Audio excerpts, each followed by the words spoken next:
Pleasant good day, everybody. Welcome into episode 21 of JB and Steel. We're already at the numero 21. Didn't remember that wasn't Spanish, so I had to fix myself in the middle of that one. But how we doing out there, Steel?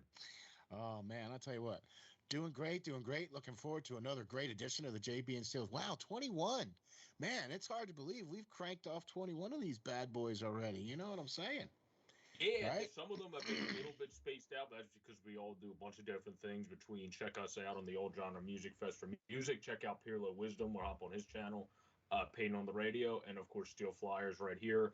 And mine Sports Fanatic News. We all hop interchangeably on each other's channels. So, of course, on top of doing all of our shows, that takes up some time as well, but good time, not the bad kind of time. The time consuming that's fun. But we're hopping to firstly.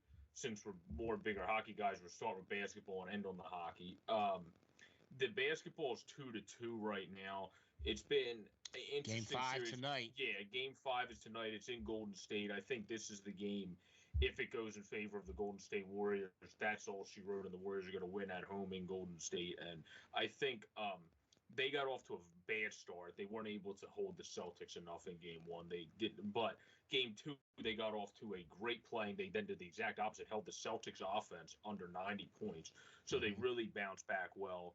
But then it's just been a back and forth swing. They held them then under 100 again last game on the 10th to win 107-97. But then the game before that, the third game of the series, the Warriors struggle bunnied and lost 116-100 because they gave up too much offense. Their issues in this has not been the Warriors, because even when they lost, they scored 100 points and they scored 108 points. So it hasn't been scoring at any way of this. It's been scoring in pieces of the game, obviously, but that happens for every basketball team. In terms of total scoring, that hasn't been the issue for them. It's been more shutting down the darn Celtics and not letting them be the reason, like the team that can then just get that extra offense. Like 120 is inexcusable in the postseason. You can't allow a team to score 120.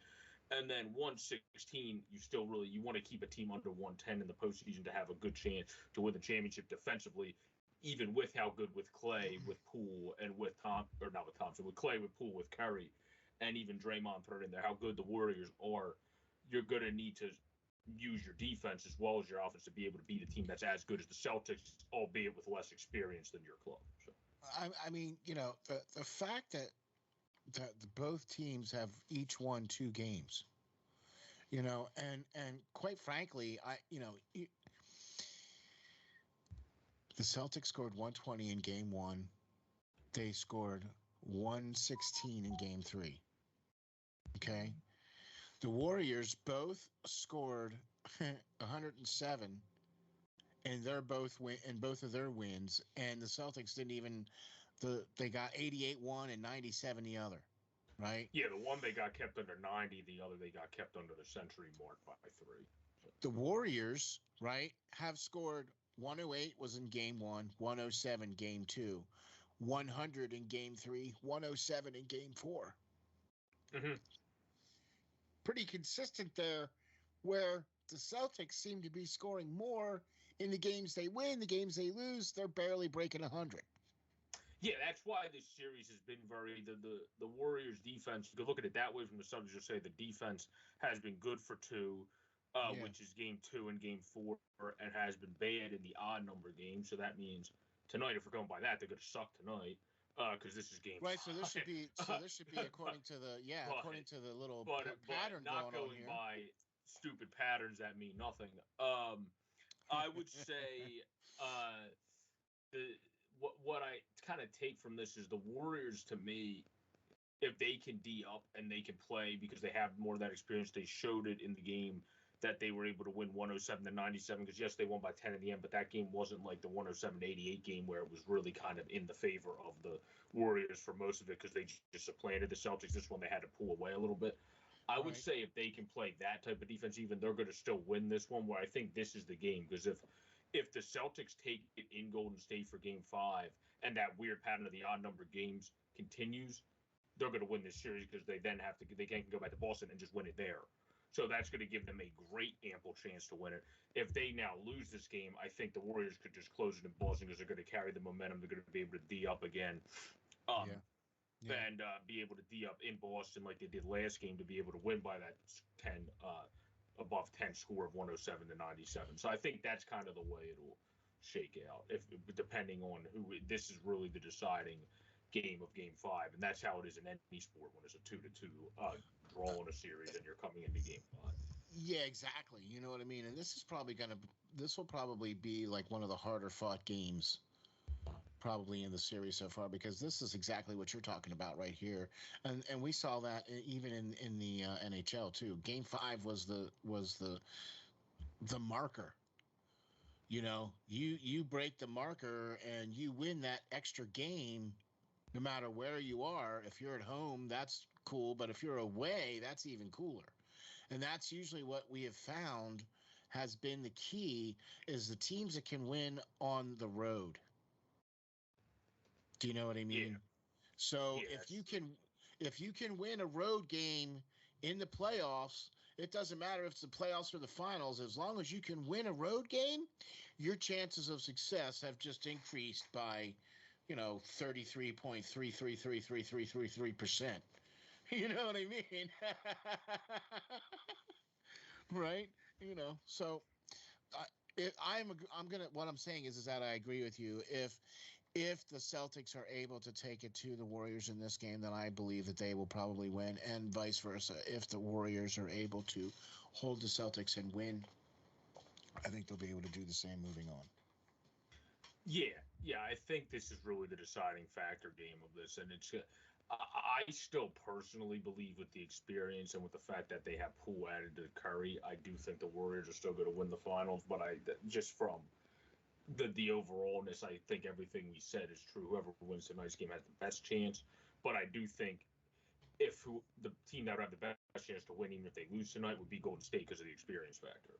If the Celtics lose tonight, I don't see them being the team that's going to be able to figure it out, the battle back. But that's just my own opinion. Okay, I got you. So if the Celtics don't win, then they're doomed.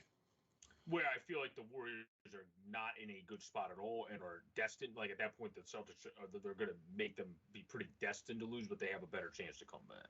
So even if the Warriors lose Game 5, they're still you're still not like necessarily they have a chance, counting. but it's Yeah, like I was just going to say, all right, yeah. like 20%. All right, you're not counting them out, but they're obviously their chances go down, and they have to win out. They have to win the next 2 games. So, all right, okay, I got you. So I don't know. We didn't really. I mean, we saw the Phoenix Suns and the Miami Heat. We thought they were kind of going to be the team. I think you maybe secretly were pointing towards the Warriors. I think more so than anything on your I end. like the Warriors in the West. I did like the Heat a bit because I know we talked about them a few weeks ago, and I wasn't confident with the Sixers and them. But in the East, I was a little bit disappointed with how the Heat ended up ending their season, I guess, from that perspective. But, I mean, to me, from a covering side of thing, yeah, it disappointed me. For me, for basketball being my fourth sport, I could really have cared less that the Heat fell out of playoffs. Where Golden State's always been an interesting team, even though they pissed you off in some years because they're winning too much. Kind of like Detroit back in the day in hockey. But it's still, you have to be that good. You have to know exactly what you're doing, the insides and outs of business, the insides and outs of recruiting, developing, all that chutzpah. And they've done that all, so you got to give credit where credit's due. And this year they have a young kid in Jordan Poole that's now the young infused talent with the Stephs and the Clays. That even makes it more fun to watch. So they've even got me into watching more of the NBA playoffs than I usually would watch. Usually I just watch condensed games for half of these videos, but they got me paying more straight line attention to everything. Oh, hey, there you go. I mean, this has been a little bit more of an intriguing battle anyway, because the game, the first game wasn't quite so close. The second game was the other way, blowout the other way, and then so each team's both got wins, 2 wins apiece. So we'll see. I'm interested to see if what you say, if Boston can show that maturity, and if they lose, still be able to win, or if they have to win this game and then they can close it out, or whatever's going to happen. I'm interested to see how this is going to pan out. Yeah, no, I completely agree with that. I think now, though, we can move on from the NBA Finals to another Finals, which is going to be the Stanley Cup Finals, as we have Tampa who looked a little bit like they might have been tiring out in the first two against the Rangers, to then wipe that all by the wayside and say, who, us? And then came back in that series, led by a battle of two Russian goaltenders battling it out in Prince Igor and Andrei Vasilevsky, who they Vazzy, good nickname, but they probably come up with a better one since Igor has Prince Igor, but, that's just me. Vasilevsky was able to step up and play well in that series and get it done for the Tampa Bay Lightning. They don't show many signs of tiring. I just was on with E-Money. Check out the show that I uploaded on Sports Fanatic News that we did. I'll say this in the end, but the goaltending uncertainty with Colorado, Darcy Kemper doesn't typically play well through injuries. One of my favorite goalies, and I love watching him. That's kind of why I know that when he has to play through a bugaboo, it doesn't go too well. Francois is a good backup, but he's just that, a good backup playing against a team that's going for the third straight Stanley Cup. Patrick Maroon is fourth straight Stanley Cup.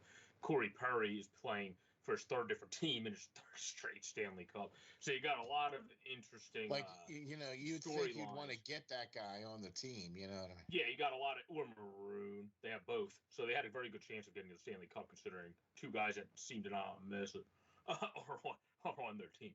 But I would say the goaltending being more zoned in. Even Money did bring this up, which I agree with him. If you want to make this argument, Cal McCarr might be ahead of Hedman at this point, but it's close. And I'm never one to pick the best defenseman if that goaltending's uncertainty. So even if McCarr's a little bit better than Hedman, I don't think that factors that much into the fact of them winning the series, because Hedman's not that much worse than McCarr if that's the case. And McDonough's great, and so everything kind of balances out a little bit more after that. And Vasilevsky's way better than, even when Kemper's healthy, Vasilevsky's the best goalie in the world. And then you have Francois. So I would have to lean, as much as I like the Rangers, the fact that them beating the Rangers and supplanting them like they did and being able to beat them at a game that the Rangers should have been able to win some of those other games, in my opinion, around the series and figure out a way, that made me more confident in Tampa to see that they're not really tiring out, or if they are, they're playing a good tired version of hockey where they still can kind of figure it out and be more aggressive when needed, hold back when needed, and kind of temper their energy. Where I think Colorado has been full throttle. They also haven't played in 9 days. Like I would expect the Avalanche to honestly suck game one because they haven't played in 9 days. The Lightning are coming in playing all these games. Like I wouldn't be surprised if it's 3-0 after the first, just because the Lightning are coming out with better hockey legs. The Avalanche are trying to come out of practice and figure out how to play one of the best teams that we've seen in the last 10 years. So that kind of like this is literally what we said that the Rangers might become. Like Pirlo said the other day, because of how they're building the dynasty, that's what Tampa is. So you have to be the juggernaut. You have to be the other juggernaut, I should say, to beat the juggernaut. So is Colorado that with some of the injury concerns they have? That to me isn't a certain. So I think you touched on some very key points. One of them being the fact that Colorado has now been sitting for, and is going to be sitting for 8 or 9 days. Okay. And I'll be honest with you, I agree with that key point right there, is that Tampa Bay is still going to potentially have hockey legs. And I think that that's what they tried to do by making the game on Wednesday. What do you mean? Well, Tampa Bay finished their series early against the Rangers. They've had a couple of days. They're getting an extra couple of days now because the series doesn't start until Wednesday, right? So I think that maybe because they could have very easily have started the series on Monday. That's true. Yeah. You know what I mean? Or Tuesday at the very, but the fact that they waited until Wednesday and then they're going to go until Saturday for game 2. Yeah, they are I think that probably does. I mean, they are spacing it out, which I think has to do more with the fact of the NHL realizing Tampa's 27 months run than anything else, because that would have nothing to do with the Avalanche. The Avalanche haven't got far enough the last 2 years. Or the fact that they're going from Tampa Bay to Colorado, travel-wise. Yeah, well, not in between 1 and 2, though. Because if you're spending 3 days in between 1 and 2, you're still staying. I know, but still. So yeah. So I mean, I think that I don't think that that's going to be an issue. I do think it potentially could be, but I think Colorado has shown that they can still come out and play very good high level hockey, even being off for a number of days, because they've swept every single one of their teams this year and have Yeah. been waiting for all the other teams. They've played the least amount of games to get to where they are. Mm-hmm. I also Right? think they played the least good goalies to get to where they are, because Exactly. Marc-Andre Fleury was a shell of himself. Talbot got thrown into a game 7 he shouldn't. Like that I was fine with him getting put in from the premise of I was happy Talbot got put in, but like it also was tough because you were cold getting thrown into a game 7. So that was a weird situation. But either way, they got here to where this is their they got here because of great play. I think it's just this is their toughest opponent, and by far, not even close, their toughest goaltender. So all day long. I would say all day long. Agreed. Because of the fact their defense is fully healthy. Samuel Girard, I also think against Tampa, I said this on Eman's podcast, he might not be the best defensive defenseman, but I think he gets more ripped, kind of like Ghosted here in Philly. Gets ripped overly aggressively because he does enough in the offensive zone. Against Tampa, you need as much offense from your back end as possible. It's not having a guy like Jack Johnson or somebody in over it. So I think him being out, especially a point, all of a sudden decides to show up one of these games. So especially him being out, I would say that factors in most against Tampa, and then Darcy Kemper being banged up factors in most against Tampa, because Tampa is one of those teams, especially over the course of the run, they first started getting smoked by Columbus because they didn't have enough grit. They added all the grit, then they figured out how to win in multiple different ways, whether it was being gritty one night and hitting people, or pushing their offense, or being a great defensive team that given night. They kind of figured out every end of the spectrum to figure out how to beat somebody, and that's how they were able to get through the Rangers. Because of that, Colorado's not there yet for me. Bednar's a great head coach, but he's not Cooper. Cooper already has 2 rings for a reason. Bednar's still trying to figure out how to get over that. I get what you're saying. Ultimate I get what you're triumph. So I would say I would have to lean the Tampa Bay Lightning. I picked them in 6, so I'll still roll with them in 6, like I did with E-Money. Okay. I want Colorado to win, but I don't see it. That's the thing. Like I don't want a 3-peat, because a 3-peat's, to me, it's all cool going to depend. It's kind of boring, but I mean, that's just the way I see it. To me, it's all going to depend on. I picked Colorado pretty much from the onset of the beginning of the season. I picked him in my bracket, and I'm picking him. I'm riding this horse until the horse doesn't run anymore. Yeah. You know what I'm saying? Well, that makes sense for you because you picked them early. Tampa, I didn't necessarily pick early because they had made adjustments on their team. Right. That's what I mean. Right? I picked New York. I thought New York, once they went up 2-0, was going to be very impressive. And because of how much Tampa impressed me to find a will and a way and to grind to be able to win that series, that impressed me enough to go, they're not really tiring. They're just figuring a new way to win out. Exactly. Okay. So I think that's why I favor them. I know. I got you. So now here's my thing, right? I think there's going to be a couple of key things here that you really touched on. Number one, is Darcy Kemper going to come back healthy 100%?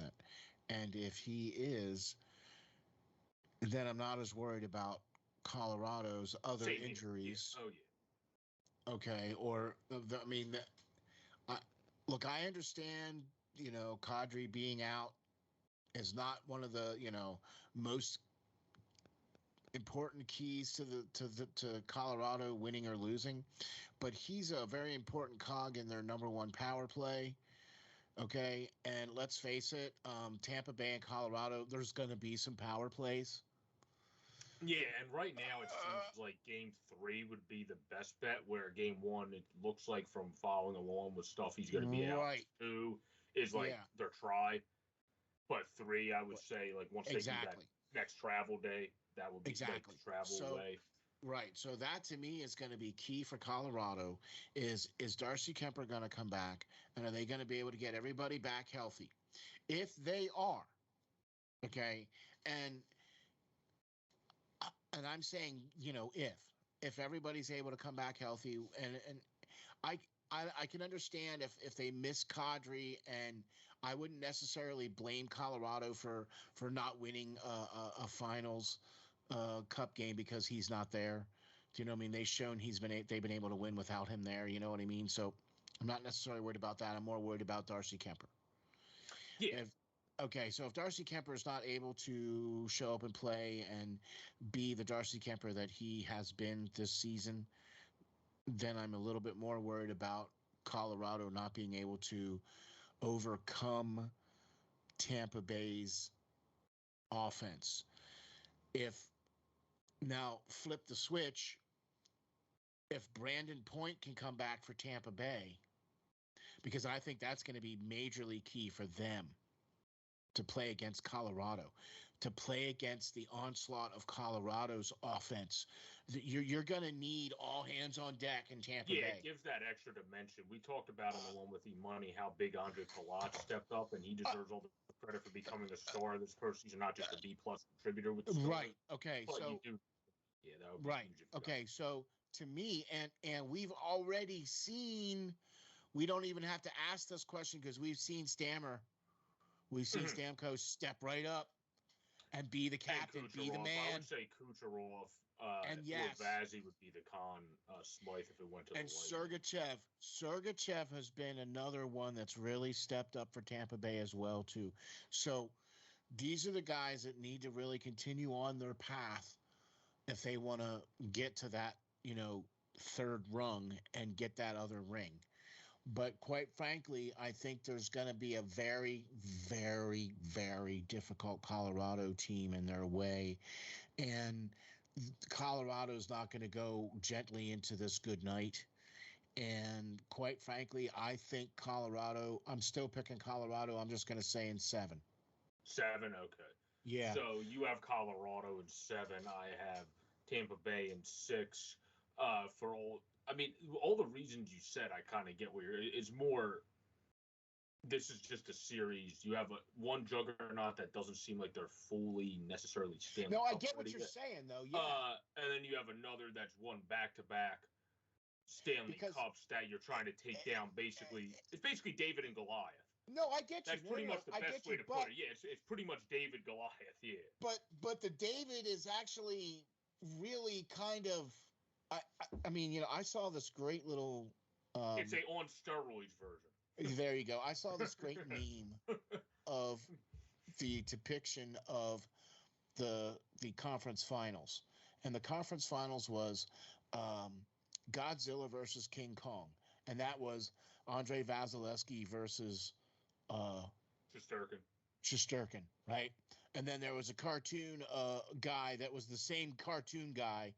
That was Darcy Kemper that says, yeah, I stopped the puck. And the other one was Mike Smith. Yeah, and I do too. Right? And that was the meme for that series. Well, so now this series meme is a guy walking up to the bully, and the bully just happens to be Colorado. And the guy walking up to Colorado is saying, yeah, we're on our way to our third cup. Can you excuse me? And it just shows the guy standing there of Colorado, but he's like, 2 heads taller than Tampa Bay guy. You know what I mean? So it's like, that to me is the perfect example of what I think this series is. Colorado is on their way to the third step. That's a good way to put it, yeah. But Tampa Bay's on their way to the third step, but Colorado's in the way. And they're not going to just step aside and let you get to that third step. No, yeah, I completely agree with that. The problem with me is I was going with Colorado all along if they didn't get screwed up by just the course of a NHL season. Darcy Kemper, you relied on him. He did very good throughout the season. He hasn't been the healthiest in his career. And unfortunately, the bug bit at the worst time. Samuel Girard isn't the best defensive defenseman, but really helps the power play. You talked about how important the power plays are going to be in this series. I feel like not having him might be the most crucial to this series than any other. And then Brady Point, we have to monitor what happens with him. Kadri will probably come back eventually. So if both come back, at least both teams will have their guys coming back. If one comes back, that'll favor the other team. So there's a lot of different dimensions going into this series. But I feel like there's more dimensions that Colorado can't control than Tampa, where Tampa's kind of just waiting for Brady Point. That I feel like that's why I give Tampa the better shot too, because they already have played pretty much everything without Brady Point, and then they're getting back arguably a top 7 or top 10, whatever you want to put himself, player that you're going to throw right back into your lineup. That's basically a trade acquisition in the middle of the Stanley Cup.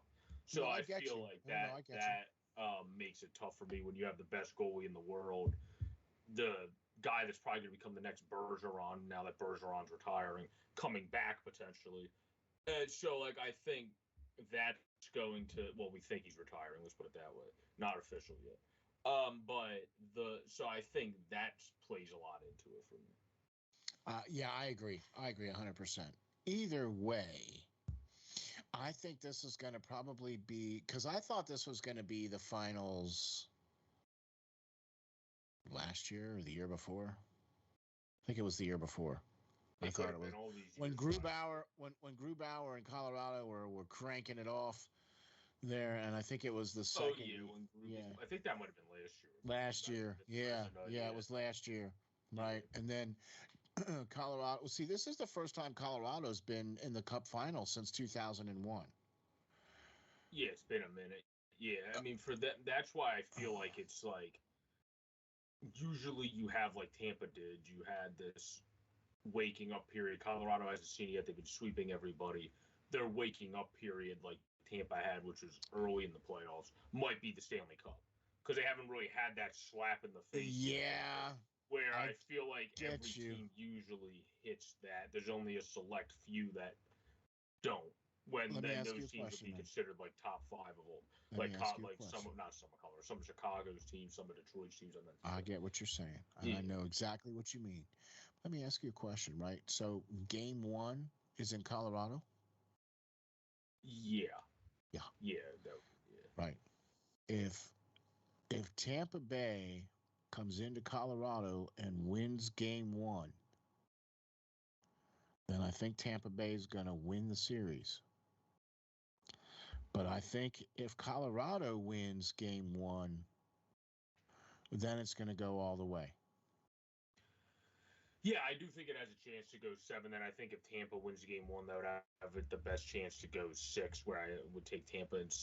If it goes 7, I would have to favor Colorado because you're at home for the game 7 with the amount of games. But I don't see. I kind of, if it can go 6, I still see Tampa getting it there. But we're actually at 42 minutes, so as we're coming to the wrap up, I'll say Pirlo's most world famous quote here. We'll wrap it up to our full 42 right here, ladies and gentlemen. Go check out. Heard that in a while. Go check out Pirlo Wisdom's channel where that quote comes from. Check out SteelFlyers as well at SteelFlyers52.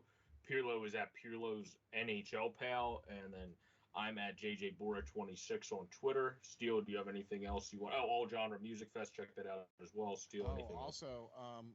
I got the stuff set up on Spreaker. All I have to do is rework the logo a little bit to get out on Spreaker, and then the JB and Steel show will be out on Spreaker. Awesome. Yeah, man. So hopefully I can get that done this week because I was able to get everything set up for that. So hopefully we'll be able to put these episodes out here on Spreaker, and that means that'll go out to all of the podcasting world. Okay, so all you'd have to do is type in JB and Steel, and you'll be able to find the show on all your podcasting platforms. So give me about a week to get that set up, and I should have that done, and we should be good to go on that. You can check out all the great work that everybody does on SteelFlyers All Sports Network.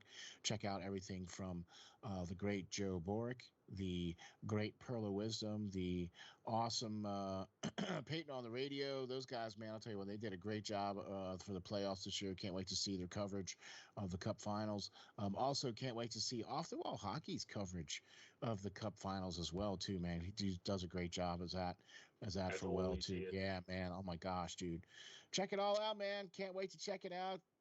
Can't wait to see the games. Let's go, man. Let's go. Is it Wednesday yet? Enjoy the hockey, everybody.